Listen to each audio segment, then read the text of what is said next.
મારી માં આજે પણ અભણ છે. એક રોટલી માંગું તો બે આપે છે.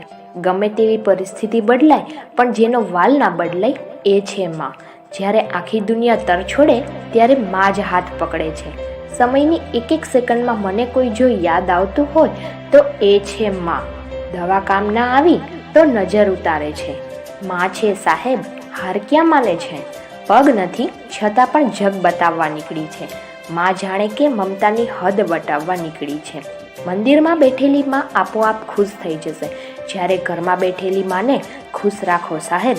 માં માટે બધાને છોડી દેજો પરંતુ કોઈના માટે માને ના છોડતા. કારણ કે માં જ્યારે રડે છે ત્યારે ઈશ્વરને પણ રડવું આવી જાય છે.